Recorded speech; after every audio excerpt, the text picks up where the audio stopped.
موج خشونت‌بار و سازمان یافته اخراج مهاجران به ویژه کودکان تو هفته‌ها و ماه‌های اخیر شدت گرفته و با حمایت کامل نهادهای امنیتی و اداری و با سکوت بخش‌هایی از جامعه در حال اجراست.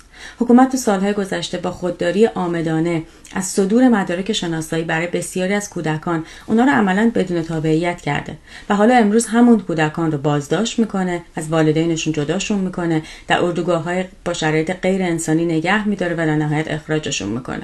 خشونت ساختاری که باز کودکان قربانیان خاموش و بی‌دفاعش هستن.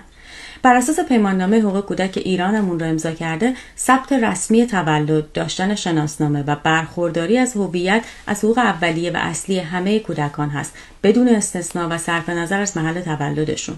اما جمهوری اسلامی نه تنها در تامین این حقوق قصور میکنه که در تامین حقوق بنیادین کودکان هم کوتاهی میکنه.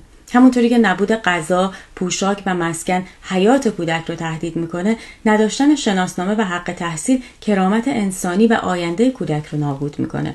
کودکان بلوچ به طور نظاممند سالهاست از خدمات ابتدایی آموزشی و درمانی محروم موندن. کودکان مهاجر که در ایران به دنیا آمدن یا در ایران بزرگ شدن، به رنج زندگی تو حاشیه شهرها عادت کردن، دوست پیدا کردن، بازی کردن، ایران خونه خودشون میدونن، حالا همه اینها به یک کشوری فرستاده میشن که هیچ تصوری از اون ندارن. همه اینها به جهنم طالبان فرستاده میشن که امکان زندگی در اون وجود نداره. اگر از این کودکان بپرسیم خونه‌شون کجاست، میگن همین جا، همین شهر، همین کوچه. جمهوری اسلامی دهه‌هاست از اعطای تابعیت سر باز زده و به این بی‌تابعیتی اصرار کرده و حالا به همه انسان‌های بی‌تابعیت میگه مجرم. این وارونگی دردناک نیست که جای قربانی و مجرم عوض شده.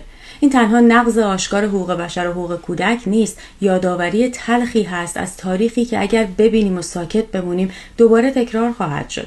چون سکوت در برابر چنین خشونتی یعنی مشارکت در جنایت، یعنی بی‌تفاوتی عمومی، همون چیزی که در جنگ جهانی دوم هم دیده شد. سکوت به عاملان جنایت جسارت میده. اگه شاهدان در برابر شر اعتراض بکنن، انجام اون برای عاملانش دشوارتر میشه.